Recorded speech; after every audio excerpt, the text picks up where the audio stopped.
자, 우리 같이 한번 읽도록 하겠습니다. 네, 됐어요. 자, 같이 읽겠습니다. 시작.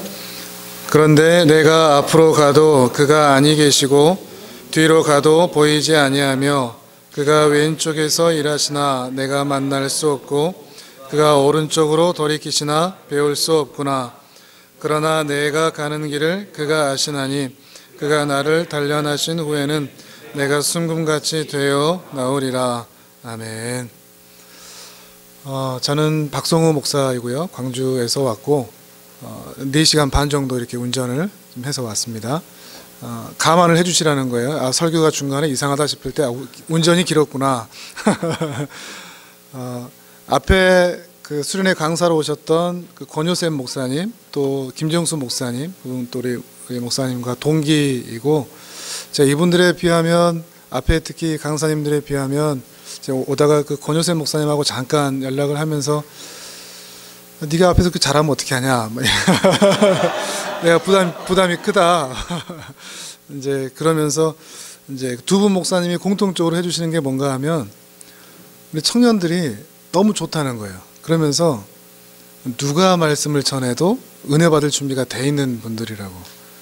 그분들이 빈말하는 분들이 아니거든요. 그분들이 거짓말하는 목사님들이 아니에요. 목사님들이 거짓말 안 하잖아요, 그죠? 네, 그분들이 그렇게 말씀을 하시더라고요. 그러면서 좀 안도가 됐습니다.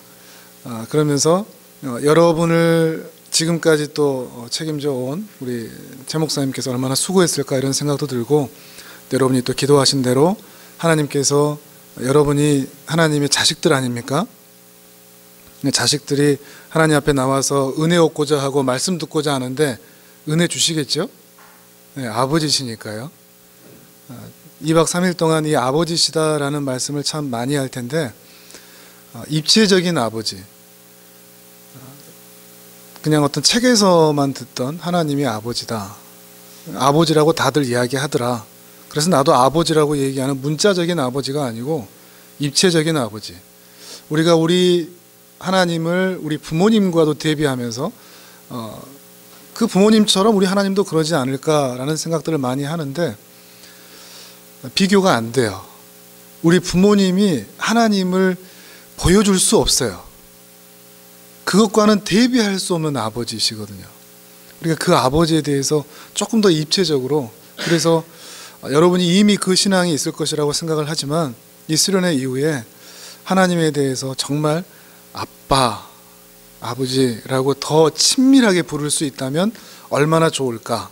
그런 마음을 가지고 수련회 말씀을 준비해 왔고, 또 지금 만나러 갑니다라는 그 주제 가지고도 매 본문마다 여러분께서도 매 순간 이들이 어떻게 하나님을 만나러 가는가, 그리고 나는 지금 어떻게 하나님을 만나가고 있는가 하는 것을 생각해 보실 수 있다면 얼마나 좋을까 싶습니다.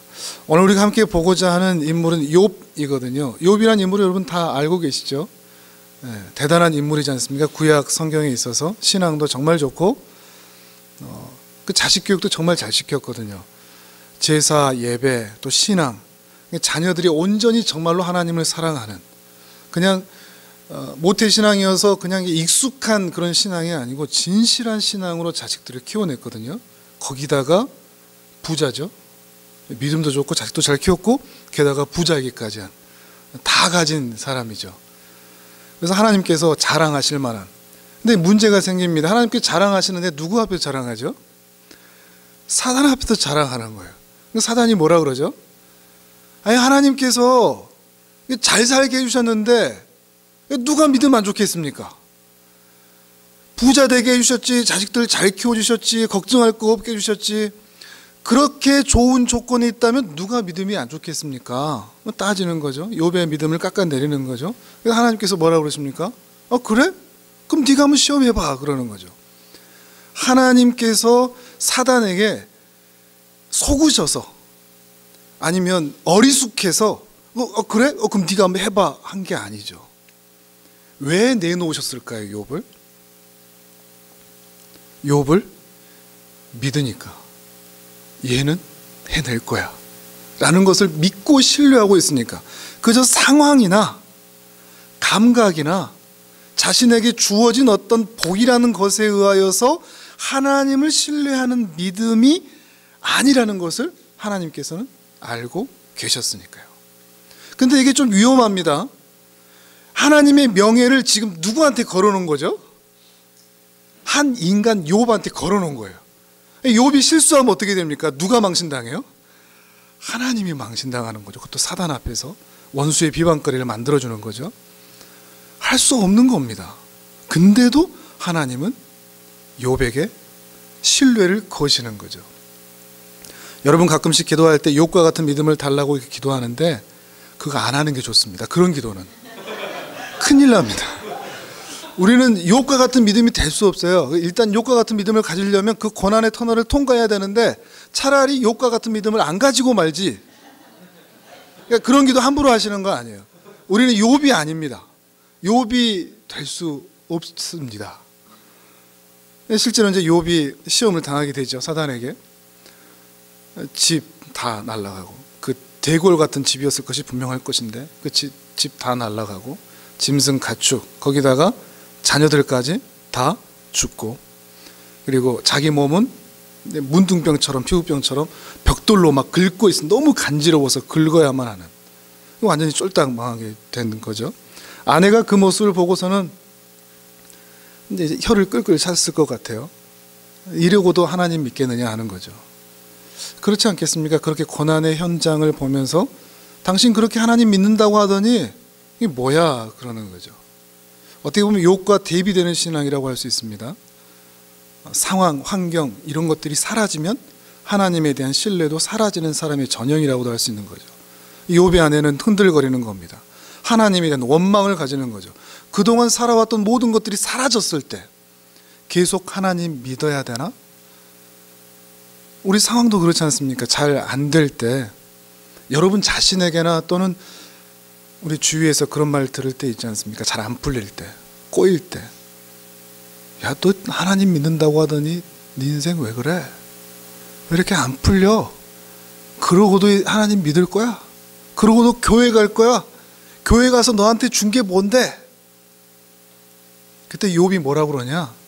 당신의 말이 어리석은 여자와 같다 그럽니다. 당신의 말이 어리석은 여자와 같다. 그러고는 무시해버리는 거죠. 이 여인은 그대로 떠나버립니다. 욥을. 그리고 더 이상 이 성경에 등장하지를 않습니다. 모든 것이 다 회복된 이후에도 이 아내는 더 이상 등장을 하지 않죠. 욥의 인내가 참 대단하죠. 그 가운데서도 그렇게 비방하는 사람의 말을 무시하고 넘어가는 거죠. 근데 욥이 이것을 견디기는 쉽지가 않습니다. 왜냐하면 원인을 모르기 때문에 그렇죠. 그렇게 모든 것을 다 가지고 있다가 한꺼번에 다 잃었을 때 이유라도 알면 그래도 수긍할 수 있습니다. 여러분 그럴 때 있지 않습니까? 눈병이 났다 그러면 옆에 있는 사람들이 뭐 못 볼 걸 봤구만 그런 말을 할 때 아 그래 못 볼 걸 봤지 수긍하면 끝납니다. 이유를 아니까. 다리가 부러졌구만 못 갈 때를 갔구만 그러면 우리는 아 그래 나 못 갈 때를 갔지 뭐 이러면 이유를 아니까 수긍이 됩니다. 근데 욥은 이유를 모릅니다. 원인을 모릅니다. 이유를 알면 그 고난이 내게 와도 그냥 그러려니 내 잘못이려니 할 수가 있는데 이 욥은 원인을 모르는 거죠. 그러니까 이 고난을 헤쳐가는 게 더 힘든 거죠. 거기다가 우리가 잘 알듯이 욥의 친구들도 찾아오지를 않습니까? 욥의 친구들이 와서 뭐라 그래요? 너 죄다 회개해라 그러죠. 왜 그랬을까요? 왜 회개라고 그랬을 것 같습니까? 이 욥기를 좀 입체적으로 생각을 해보세요. 그냥 회개하라고 친구들이 괴롭혔다 이렇게 생각하지 말고 왜 그렇게 말했겠습니까? 딱 봐도 그 전에 구중궁궐 같은 어마어마한 집이 있었는데 그 집이 폭삭 다 사라졌고 자식들 이 집에 방문할 때마다 그렇게 이쁘고 아름답고 믿음 좋고 하던 자녀들 다 죽었다 그러고 이 멋진 중년 신사 같았던 이 욥이 벽돌로 몸이나 긁고 있고 딱 봐도 이거는 죄에 의한 결과일 수밖에 없다이기 때문에 그런 거죠. 욥의 친구들이 나쁜 친구들이 아닌 겁니다. 그들은 상황을 보고 있는 거죠. 그 상황을 보면 이거는 욥의 죄가 아니고서는 이해가 안 되는 겁니다. 하나님께서 욥이 분명히 죄를 지었기 때문에 이렇게 하셨지, 하나님이 이런 나쁜 분이 아니시다, 욥이 정말로 선하고 좋은 사람이라면 이런 벌을 줄 수가 없다, 이런 고난을 줄 수가 없다, 그러니 반드시 욥이 죄를 지은 거다 하는 거죠. 이 욥의 친구들도 자신이 아는 하나님 안에서 평가를 하고 있는 거죠. 근데 욥이 생각할 때는 너무나 억울하죠. 회개를 하라고 그러는데 회개할 게 생각나지 않거든요. 다리가 부러졌으면 내가 못 갈 데를 갔어야 되는데 그런 데가 없는 것 같고, 내가 아무리 봐도 하나님 앞에서 이런 벌을, 이 어마어마한 벌을 받을 만한 그런 일을 하지 않은 것 같은데, 이 욥이 어리석어서가 아닙니다. 자신의 죄를 지어놓고도 무감각해서도 아닙니다. 욥은 지금 진실한 겁니다. 우리 같지가 않은 겁니다. 욥은 진실합니다. 정말 하나님 앞에서 그렇게 살지를 않았습니다. 이유를 알 수 없는데 이 욥의 친구들은 계속 회개하라고 그러고, 근데 나는 회개할 거리가 생각나지 않은, 정말 우리와 다르죠? 욥은 정말로 하나님 앞에 진실한 겁니다. 대체 이해할 수가 없는 거죠. 때로 우리가 힘든 상황에 있는 사람들을 만날 때 이 욥의 친구들은 눈에 보이는 상황과 환경에 의해서만 욥을 판단했는데, 그 사람들을 향해서 우리가 쏟아내는 말들을 조심할 필요가 있습니다. 눈이 다쳤다고 못 볼 때를 봤구만, 이렇게 말할 것이 아니라는 거죠. 그렇지 않을 수가 있다는 겁니다. 우리가 볼 때는 눈에 보일 수 있습니다. 너 이렇게 했지, 저것이 잘못이야, 저게 문제야, 넌 그렇게 하면 안 돼, 이런 말들 우리는 참 많이 하죠. 자주 하죠. 또 자주 듣죠. 근데 그런 평가들이 얼마나 잘못되어 있는가 하는 것을 우리는 욥의 친구들을 통해서 보게 되는 거죠. 욥은 이렇게 아내에게 버림받고 친구에게 외면당하고 괴로움 당하는 가운데에서 아무도 편 들어주지 않은 상황에서 힘들어하고 있는 거죠. 근데 그 상황에서 욥은 이렇게 말하고 있습니다. 23장 1절 2절을 다시 한번 읽어볼까요? 23장 1절 2절 시작. 욥이 대답하여 이르되 오늘도 내게 반항하는 마음과 근심이 있나니 내가 받는 재앙이 탄식보다 무거움이라. 아멘. 욥에게 뭐가 있다고 그래요? 반항하는 마음이 있다고 그러죠. 누구한테 반항할까요? 하나님께 반항하는 거죠. 하나님께 반항해도 됩니까? 여러분 반항 안 해보셨어요? 다들 착하게 사셨구나. 제가 잘못 온 것 같은데. 요즘 좀 반항하고 있습니다. 반항이라는 걸 해보셨으니까 반항이 뭔 줄을 잘 아시죠? 부모님에게 또는 우리 여러분의 삶에서 싫고 밉고 도망치고 싶고 소리치고 하는 거죠. 근심한다고 그럽니다. 탄식한다고 하고요. 너무 무겁다고 그럽니다. 앞에서는 자기가 태어난 날을 저주하기까지 하죠. 이게 불신앙입니까? 여러분이 하나님 믿다가 힘든 일을 만났을 때, 반항할 때, 나 이제 교회 안 나갈 거야, 나 이제 하나님 싫어, 내가 지금까지 기도한 게 있고 신앙생활 해온 게 있는데 내 삶에 대해서 왜 이렇게 하나님 하시는 거야, 나 이제 교회 그만 갈래 라고 말할 때가 있지 않습니까? 다 그만두고 싶을 때가 있다는 거죠. 왜 나한테 이런 일이 생기나 하는 거죠. 근데 이거를 여러분 스스로나 또는 여러분 주위에 있는 사람들한테 이걸 불신앙이라고 생각하시면 안 됩니다.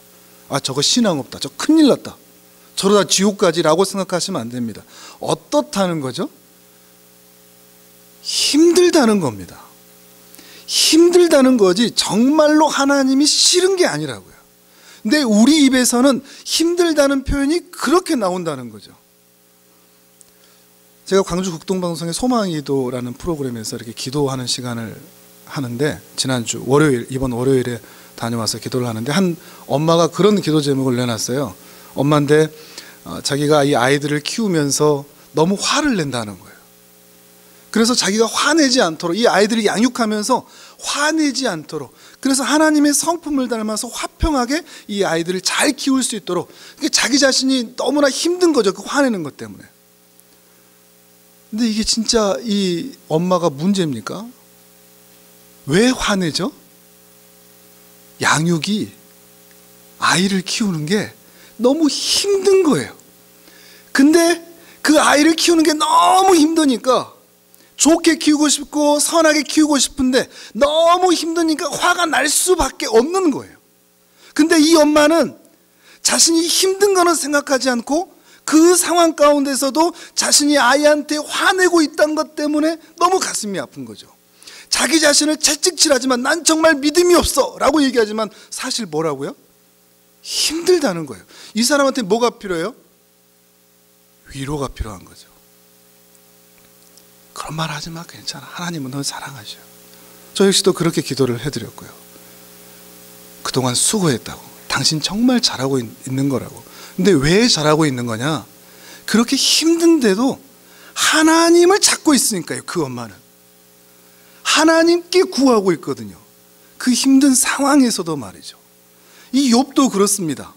아내도 친구도 자기도 이유도 모르는데 그 상황에서 이 욥이 하는 거는 그 가운데서도 하나님을 찾는 겁니다. 그 찾는 게 어떻게 나타나죠? 반항하는 거로 나타난 거죠. 반항하는 마음으로 나타나는 거죠. 사실 우리 입술이 그런 거예요. 사실 여러분이 살아오면서 다 그 마음 가져왔을 거예요. 근데 그 반항하는 게 여러분이 믿음이 없어서가 아니라 모르겠다는 거예요. 이게 맞는지 헷갈린다는 거죠. 그리고 힘들다는 거죠. 어렵다는 거죠. 괴롭다는 거죠. 그런 마음의 표현이 그렇게 나타났을 때 여러분 스스로 난 믿음이 없나 봐 라고 생각하지 말라는 거죠. 그때에도 우리가 해야 할 건 뭐겠습니까? 여전히 하나님을 찾는 것이겠죠. 이 욥이 하는 것 딱 한 가지가 바로 그겁니다. 낙심하지 않고 계속해서 하나님을 찾고 있는 거죠. 3절을 한번 읽어보실까요? 23장 3절 시작. 내가 어찌하면 하나님을 발견하고 그의 초소에 나아가랴. 아멘. 그렇죠? 하나님을 어떻게 하면 발견할 수 있을까 그러죠. 분명히 앞에서는 반항하는 마음이 있다고 그랬습니다. 무겁습니다. 근심이 됩니다. 근데 그 과정 가운데서 그는 하나님을 발견하고자 합니다. 그의 처소로 나아가고자 하는 거죠. 그의 성전, 그의 임재하심 앞으로 나아가고 싶은 겁니다. 근데 이 욥에게는 어떤 믿음까지 있는 줄 아십니까? 6절도 같이 읽어볼까요? 시작. 그가 큰 권능을 가지시고 나와 더불어 다투시겠느냐? 아니로다. 도리어 내 말을 들으시리라. 아멘. 이게 대단한 믿음인 게 뭔가 하면, 내가 이렇게 반항하고 근심하고 안 태어난 게 낫다라고 말을 해도 하나님이 나와 다투지 않으신다. 그 말은 나 혼내지 않으신다는 말이에요. 이 욥의 믿음이 대단한 게 그거거든요. 하나님이 나 혼내지 않으신다. 내 말을 다 들어주실 거다. 내가 이렇게 근심하는 말, 반항하는 말, 하나님 싫어요 라고 혹시 말한다고 할지라도, 내 태어난 존재 자체를 부정한다고 할지라도 하나님이 나 혼내지 않으셔. 이걸 믿는 거죠. 여러분에게 이 믿음이 있으십니까? 하나님이 여러분을 미워하실까요? 지금 말고, 지금은 아주 좋아 보이고, 여러분이 아는 그때, 여러분이 생각하는 지금 떠올리는 그때 하나님이 모든 순간 여러분을 사랑하실까요? 여러분에게 분노하신 때가 있었습니까? 여러분이 하나님께서 나를 싫어하시겠다라고 생각한 때가 있습니까? 자, 질문. 하나님이 나를 싫어하실 때가 있었겠다. 자, 1번. 하나님이 나를 싫어하실 때가 있었을 것이다. 내 살아오면서. 아니다. 하나님은 항상 나를 이뻐하신다. 나 미워하지 않으신다. 2번. 3번은 없습니다. 자, 1번. 하나님이 나를 싫어하실 때가 있다. 2번. 하나님이 나를 사랑하신다. 무슨 근거로? 무슨 근거로? 네. 제가 뭐라고 얘기했죠? 무슨 근거로? 여기서 근거가 중요하죠. 여기서 우리 근거를 뭘로 찾죠? 내가 잘하고 못하고로 찾죠. 그렇죠? 나 잘한 거 많은 것 같고 못한 거 별로 없는 것 같으면 하나님이 나 사랑하시겠지 그러죠. 근데 아무리 생각해봐도 아까 선도심 대다수 못한 게 더 많은 것 같을 때 하나님 나 싫어하실 때가 있겠다 하죠. 근데 무슨 근거로? 여기서의 근거는 그리스도 예수 십자가밖에 없습니다. 십자가에서 우리를 위해 대속해 죽으셨잖아요. 다 알고 계시죠? 주님께서 우리의 모든 형벌을 다 받으셨죠. 알고 계시죠? 형벌을 받으셨다는 것은 하나님께서 모든 죄에 대한 분노와 진노를 예수 그리스도께 쏟으셨다는 것을 알고 계시죠? 그렇죠? 그러면 모두 다 쏟으셨으면 이제 우리한테 쏟으실 분노와 미움과 진노가 남아 있습니까? 있습니까? 없습니까? 있습니까? 없습니까? 그럼 우리를 싫어하세요? 미워하세요? 아니에요. 아까 처음에 말씀드렸죠. 복음이라는 게 내용은 다 알고 있는데 실제 내 삶에서는 그 복음이, 십자가의 복음이 이게 문자로만 있는 거예요. 하나님이 나를, 예수 그리스도께서 나를 위해 죽으셨다. 십자가에서 모든 진노를 다 받으셨다. 그분 더 이상 나에 대한 진노를 쏟으실 게 없다. 이제 나를 미워하지 않으신다. 그리고 나를 항상 사랑하신다. 내가 어떤 모양을 해도. 욥이 그걸 알고 있는 거예요. 내가 아무리 반항해도, 내가 아무리 근심해도, 내가 아무리 하나님 부정해도 하나님 나 미워하지 않으신다. 그 메시아에 대한 신앙을 분명히 가지고 있는 거죠. 물론 뚜렷이 십자가라는 것을 당연히 모르죠. 그러함에도 하나님이 어떤 분이시라는 것을 분명히 알고 하나님 앞에 나아가고 있는 겁니다. 이게 욥의 믿음입니다. 여러분에게도 이 믿음이 있었으면 좋겠습니다. 고난, 고통, 거기다가 시험, 유혹, 그리고 실수, 실패에도 하나님이 나를 미워하지 않으신다. 그리스도 예수 안에 있을 때라는 전제가 분명히 있겠죠. 그 십자가 때문에 하나님은 단 한 번도 나를 미워하시는 눈으로 바라보신 적이 없다. 2000년 전에 이미 그게 끝나버렸습니다. 지금 우리가 그것 가지고 고민할 이유가 전혀 없습니다. 2000년 전에 완성이 되어버렸으니까요. 이제 우리는 하나님의 사랑을 입은 하나님의 아들입니다. 내가 어떤 모양으로 살아도 말이죠. 아무리 부인하고 실수하고 넘어지고 자빠지더라도 우리는 하나님의 은혜 안에서 하나님의 사랑을 받은 자녀라는 것이죠. 그렇게 계속해서 욥은 하나님을 찾고 있는 거죠. 자빠지더라도 하나님께 넘어지면서 자빠지는 거죠.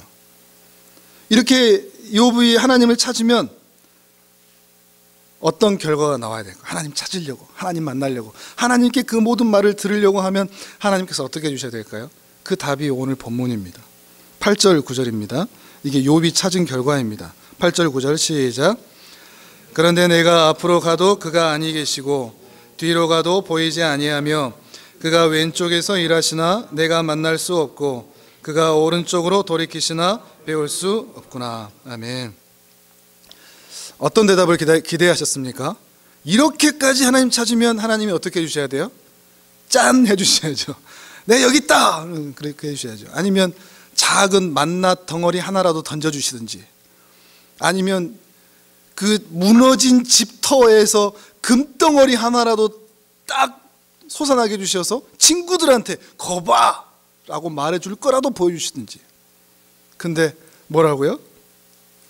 그렇게 찾았는데 앞뒤 좌우를 봐도 상하 어디를 봐도 하나님이 계시지 않구나. 어떻게 보면 절망할 수도 있는 거죠.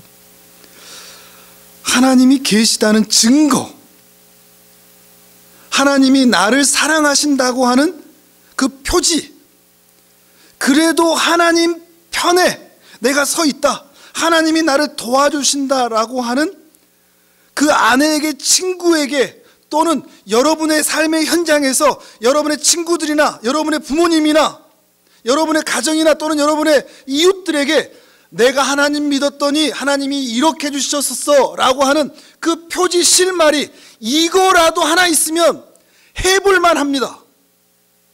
근데 욥은 뭐라고 그래요? 없더라 그러는 거죠.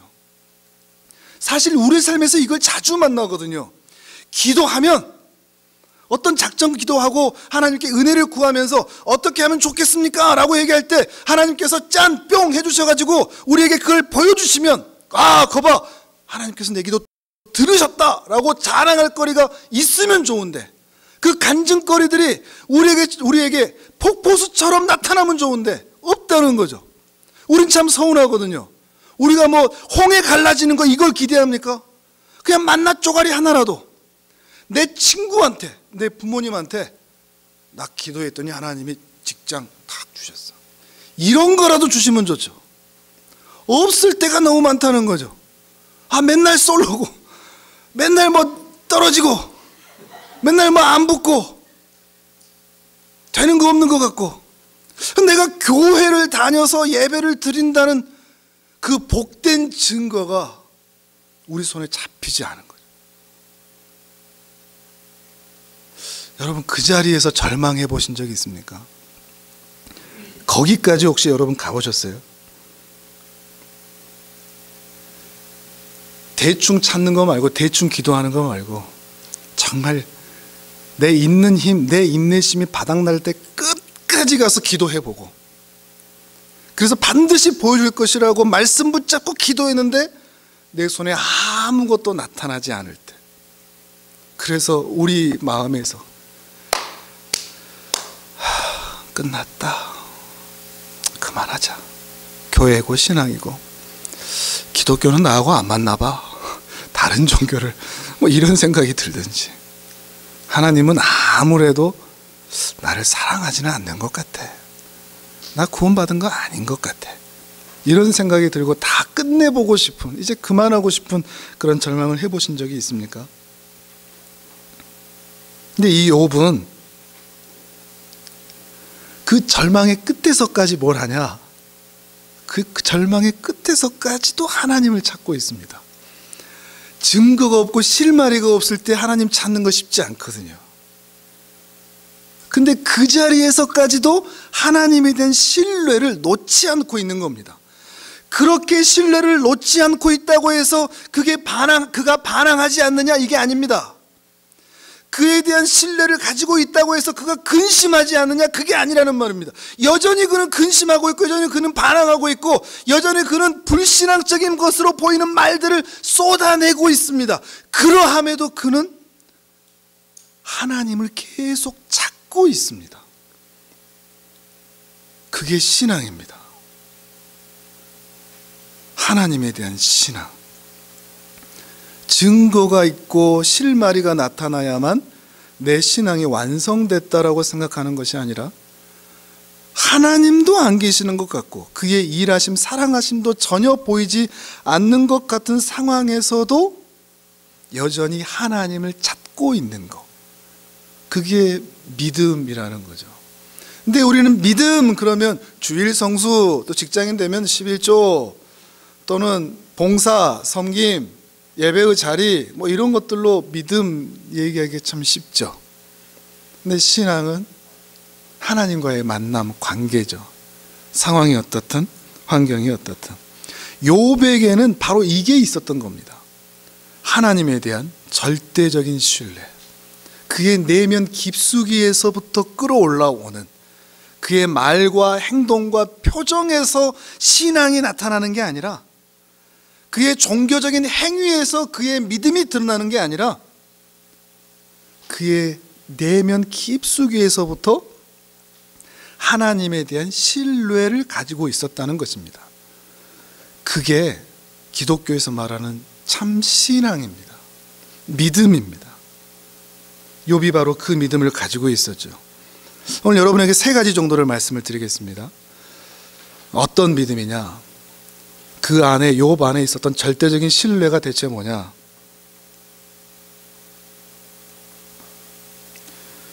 8절 9절을 다시 한번 읽어볼까요? 8절 9절 시작. 그런데 내가 앞으로 가도 그가 아니 계시고 뒤로 가도 보이지 아니하며, 그가 왼쪽에서 일하시나 내가 만날 수 없고 그가 오른쪽으로 돌이키시나 배울 수 없구나. 아멘. 안 보인다 그러죠? 안 보인다 그럽니다. 안 보인다고 하지만 안 계신다고 하는 것은 아닙니다.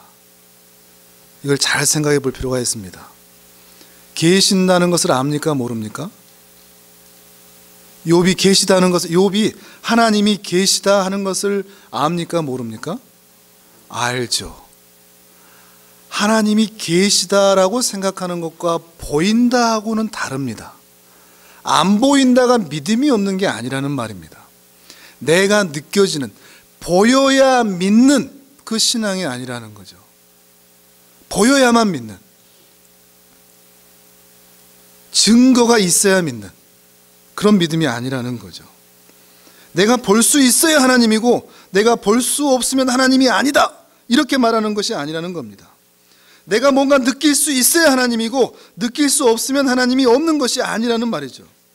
나의 감각으로 인해서 어떨 때는 하나님이 계신 것 같고 내 감각으로 인해서 어떨 때는 하나님이 안 계시는 것 같다, 이게 아니라는 겁니다.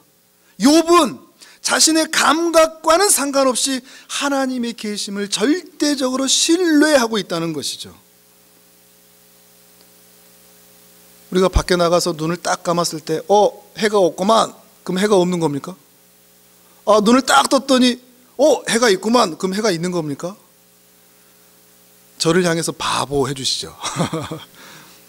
근데 이 바보 짓을 우리 신앙인들이 하고 있지 않습니까? 하나님 계시구만, 증거 같은 거, 간증 같은 거, 여러 가지 내 삶에서 일어나는 거 보면서 진짜 하나님이 나 사랑하셔, 그러고 있는 거죠. 근데 그런 것들이 끊어질 때 하나님이 나 사랑하지 않으셔, 우리도 이렇게 말할 때가 너무 많다는 거죠. 내 현실의 좋고 나쁨에 따라서 하나님의 존재와 그 사랑을 말하는 것 자체가 이미 어리석은 일입니다. 더 본질적으로 얘기하면 내 형편에 따라서 하나님의 사랑을 말하는 것 자체는 악한 겁니다. 죄입니다. 왜요? 하나님을 우상처럼 대하는 거거든요. 그러니까 하나님을 뭐라고 여기는 거죠? 내 형편을 좋게 해주는 분, 내 형편을 좋게 해주셔야 하나님은 나한테 하나님이 되는 거죠. 그건 우상이죠. 내 형편의 좋고 나쁨에 따라서 하나님의 존재 여부를 또는 사랑 여부를 말하는 것 자체는 내 안에 그 악이 존재한다는 것이죠. 그러함에도 불구하고 또는 그렇지 않음에도 불구하고 하나님은 계시다 하는 것을 믿는 것입니다. 이것을 믿는 믿음이 여러분 안에 있기를 바랍니다. 내게 하나님께서 어떤 증거와 실마리를 여러분의 가족과 이웃들에게 자랑할 만한 그런 간증거리를 만들어주지 않으셔도 하나님은 계시다 라고 믿을 수 있는 믿음, 이 믿음은 우리의 신념이 아니죠. 오직 하늘의 선물입니다. 그 선물이 여러분에게 임하기를 바랍니다. 계속해서 그 선물이 쌓여지기를 바랍니다. 세상 사람들은 그러죠. 야, 하나님이 어딨냐? 그걸 어떻게 믿냐? 여러분은 뭐라고 그러십니까? 그렇지, 안 보이지. 끝납니까? 저는 이렇게 소리칩니다. 야, 그걸 왜 못 믿냐? 이상한가요? 세상 사람들이 야, 하나님이 어디 있어? 그러면 그거 어떻게 믿어? 안 보이는데. 야, 너는 그거 왜 못 믿어? 하나님 계시는데. 이게 우리의 믿음입니다. 왜 못 믿어? 쭈뼛쭈뼛 그렇지, 안 계시지, 안 보이지, 나도 잘 모르겠어, 이럴 게 아니고 그거 왜 어떻게 못 믿어? 그걸 왜 못 믿을 수가 있어? 하나님 계셔. 이게 우리의 믿음인 거죠. 그 믿음을 더 당당하게 말할 수 있는, 하나님은 계신다. 또 욥의 절대적인 신뢰, 하나님은 아신다는 겁니다. 하나님이 아신다. 10절 같이 읽어볼까요? 시작. 그러나 내가 가는 길을 그가 아시나니 그가 나를 단련하신 후에는 내가 순금같이 되어 나오리라. 아멘. 내가 가는 길을 그가 아신다. 근데 중요한 게 뭔가 하면 하나님이 아신다는 것은 다 알죠. 근데 나도 알아야 됩니다. 하나님이 나한테 또 알려주셔야 돼요. 내가 모르면 안 됩니다. 그렇죠? 욥은 이제 어떻게 될지 욥은 전혀 모릅니다. 아무것도 모릅니다. 이제 어떻게 상황이 변화될지, 좋아질지 안 좋아질지, 어떻게 하면 이 어려움을 타개할 수 있을지, 어떻게 하면 친구들한테 하나님이 정말로 계시고 그 하나님이 나를 사랑하신다는 것을 표현하고 드러낼 수 있을지 욥은 아무것도 모릅니다. 근데 딱 한 가지 압니다. 다 모르는데 딱 한 가지 압니다. 하나님이 아신다는 것은 압니다. 하나님은 아신다. 그걸로 충분하다고 말을 하는 거죠. 하나님이 우리 인생의 디자이너이십니다. 그걸 믿으십니까? 정말입니까? 근데 여러분, 우리 인생의 디자이너면 우리 집이 어떻게 지어질 것이다 하는 그 설계도가 누구 손에 쥐어져 있다는 거죠? 하나님 손에 쥐어져 있다는 거죠? 근데 우리 눈에 볼 때는 어떻습니까? 골조 한 개, 두 개 박아져 있고 그냥 허허 벌판처럼 보이죠, 여러분의 집이. 이제 여러분이 한 20대, 30대 이렇게 돼가면서 내 인생에 대한 그림들을 이제 막 그려나가기 시작할 때, 아, 내 인생은 좀 이런가 보겠구나 했는데 그냥 기둥 하나 박아져 있고 초라하고 아무것도 없고 내 인생에 대해서, 내 미래에 대해서 어떻게 이루어질지 도무지 알 수가 없는데, 근데 내가 보기에는 초라해진, 그래서 그 누가 봐도 집이라고 말할 수 없는 그 초라한 것에 대해서 하나님께서 그의 손에 내 인생에 대한, 미래에 대한 설계도와 그 완성 디자이너가 되시기 때문에 나 이것만 있어도 난 괜찮아. 왜? 주께서 다 지으실 거니까. 이 믿음을 가질 수 있냐 하는 거죠. 몰라도 됩니다. 알아야 됩니까? 여러분의 직업 알아야 됩니까? 여러분이 어디로 갈지 다 알아야 됩니까? 양이 목자를 따라가는데, 어이 목자, 다음 스케줄이 어디요? 물어보나요? 다음 풀 영양분은 좀 어떻소? 물어봅니까? 거기에 시냇물 뷰가 좀 괜찮소? 이런 거 물어봅니까? 양은 그냥 따라갑니다. 왜요? 목자니까. 다르게 얘기하면 그 목자 안 따라가면 자기는 죽으니까. 간절한 거죠. 따라가지 않으면 안 되니까. 그리고 그 목자를 따라가다 보면 나를 푸른 초장 쉴만한 물가로 인도해 줄 것이라고 믿기 때문에, 때로 사망의 음침한 골짜기 같은 것을 지나더라도 그 목자가 막대기와 지팡이로 나를 지키실 것을 믿기 때문에 몰라도 됩니다. 근데 우리 기독교인들이 기도한다는 명목으로 얼마나 많이 따지고 묻습니까? 제가 저 여자를 해도 되겠습니까? 저 직업은, 저 직장은, 저 연봉이. 하나님께 의지하고 묻지 말라는 내용이 결코 아닙니다. 하나님에 대한 신뢰가 없는, 주께서 내 인생에 대하여 충분히 이끌어 가실, 1등에게는 1등의 은혜가 있겠죠. 당연하겠죠. 꼴등에게는 꼴등의 은혜가 있을까요? 없을까요? 있죠. 1등의 은혜와 꼴등의 은혜가 다를까요? 그건 세상의 기준이죠. 꼴등에게도 꼴등의 은혜가 있습니다. 저 보십시오. 꼴등했다는 건 아니지만 다 하나님께서 그의 부르심에 맞춰서 뜻이 있는 것입니다. 근데 우리는 자꾸만 알아야 되겠다, 더 가져야 되겠다 하는 거죠. 그가 아신다, 그가 내 인생과 내 미래에 대해서 아신다, 이걸 가질 때 신자가 가질 수 있는 아주 좋은 마음이 뭔가 하면 두려움이 사라진다는 겁니다. 밤에 잠잘 수 있습니다. 여러분 잠 못 이룬 적 있죠? 없대요. 어떻게 해야 되나, 어떤 결정을 내려야 되나 잠 못 이룰 때가 있습니다. 근데 주님이 알아서 하시겠지, 인도해 주시겠지. 그냥 체념이 아닙니다. 의탁이고 의지죠. 그러면 편히 잠잘 수 있습니다. 두렵지 않을 수가 있는 거죠. 세 번째입니다. 하나님은 일하신다 하는 것입니다. 하나님께서 일하신다. 자, 다시 한번 10절 읽어볼까요? 10절 시작. 그러나 내가 가는 길을 그가 아시나니 그가 나를 단련하신 후에는 내가 순금같이 되어 나오리라. 아멘. 여러 시험과 고난 통해 가지만 지금 이 욥의 말입니다. 욥의 시험과 고난을 생각해 보십시오. 거기에서 어떻게 순금을 찾습니까? 그렇지 않겠습니까? 그 대울 같은 집 다 날아가고 자식들 다 죽고 몸은 만신창이고 거기서 어떻게 순금을 찾습니까? 이 말씀대로 됐나요? 안 됐나요? 순금처럼 됐습니까? 안 됐습니까? 적어도 욥에게 보여주는 것은 마지막 욥기 마지막이죠. 천국에서의 그런 모습들이죠. 천국 전에 또 있겠죠. 다 두 배로 주죠. 다 두 배로. 다 두 배로 갚아주셨죠. 자식은 천국에서 그리고 이 땅에 자식 더하면 두 배가 되는 겁니다. 다 두 배로 주셨어요.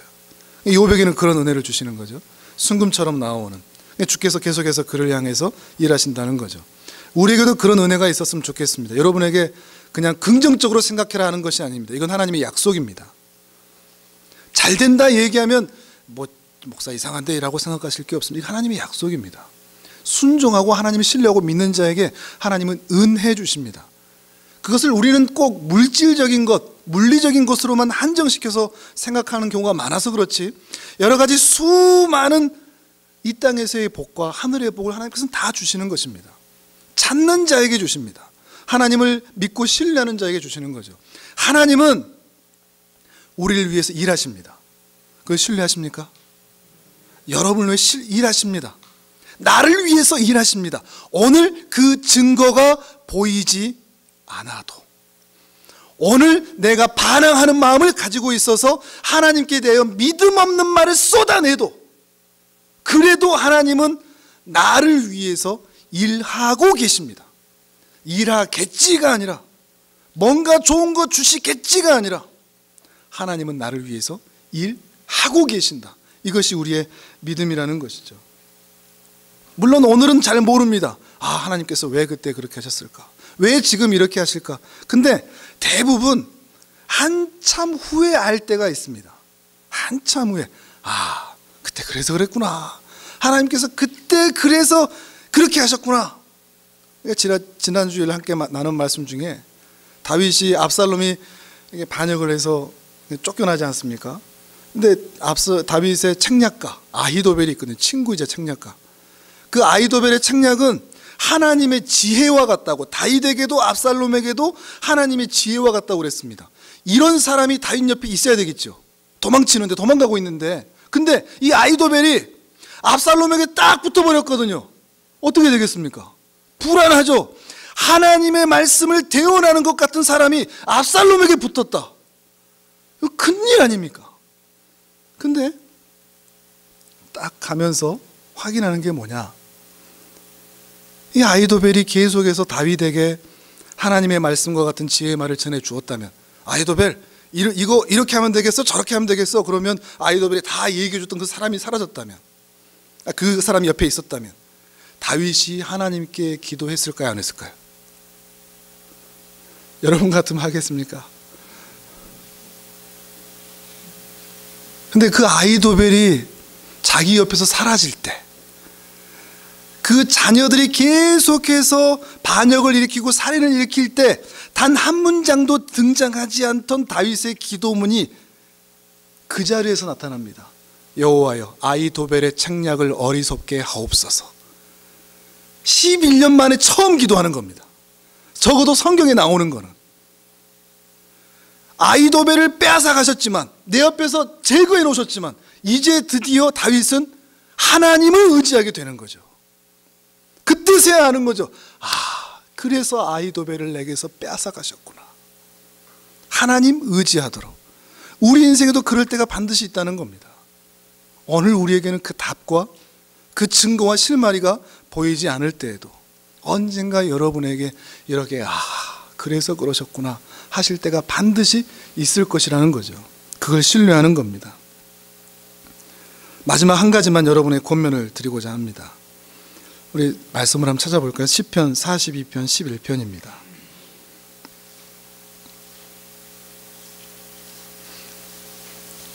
개회 예배 말씀은 짧게 하라고 그랬는데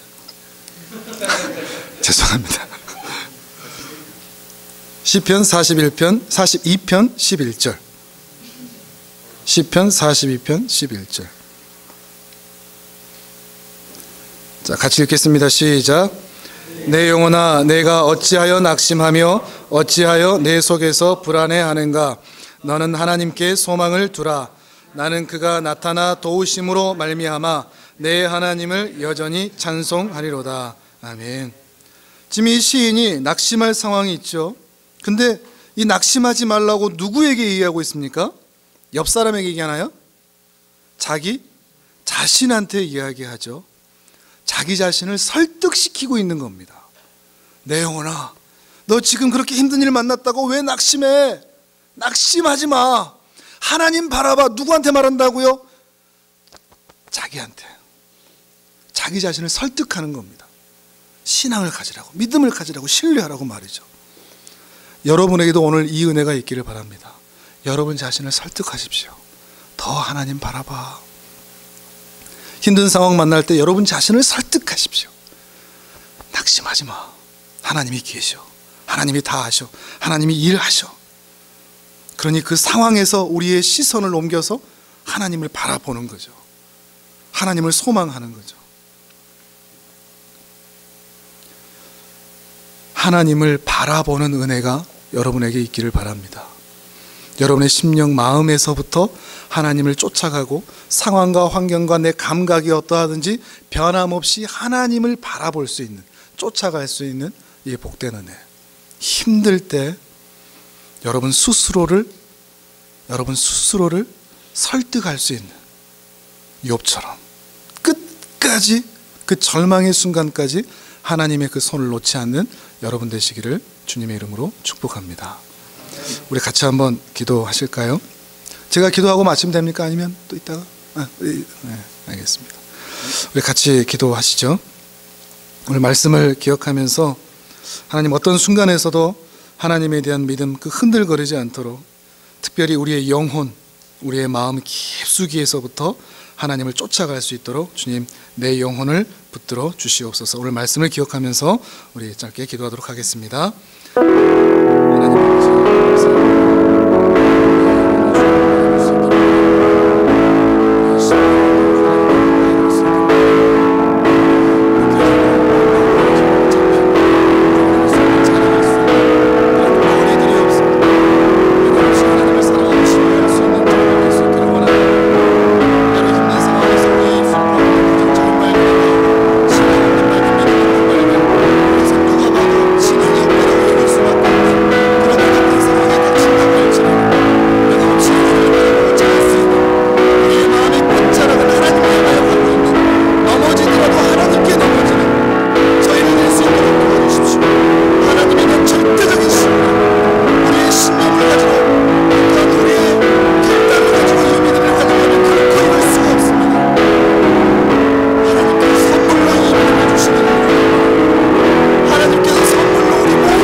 하나님 아버지, 저희에게 이 믿음을 이미 선물로 주심을 믿습니다.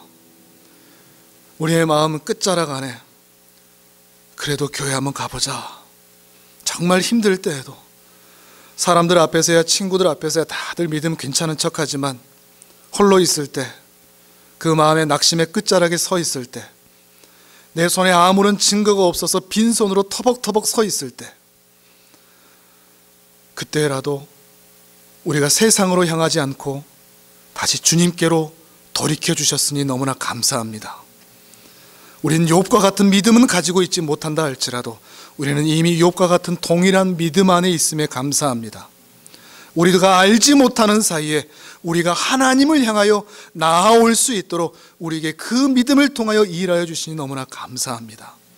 이 시간을 통하여 또한 우리 예배들을 통하여 말씀들을 통하여 우리의 그 믿음이 더욱 강건해지게 도와주시고 하나님에 대한 절대적인 신뢰가 더욱 분명해질 수 있는 우리 귀한 청년들 되게 하여 주옵소서. 우리에게 선물을 듬뿍 주시는 우리 주 예수 그리스도 이름으로 기도드립니다. 아멘.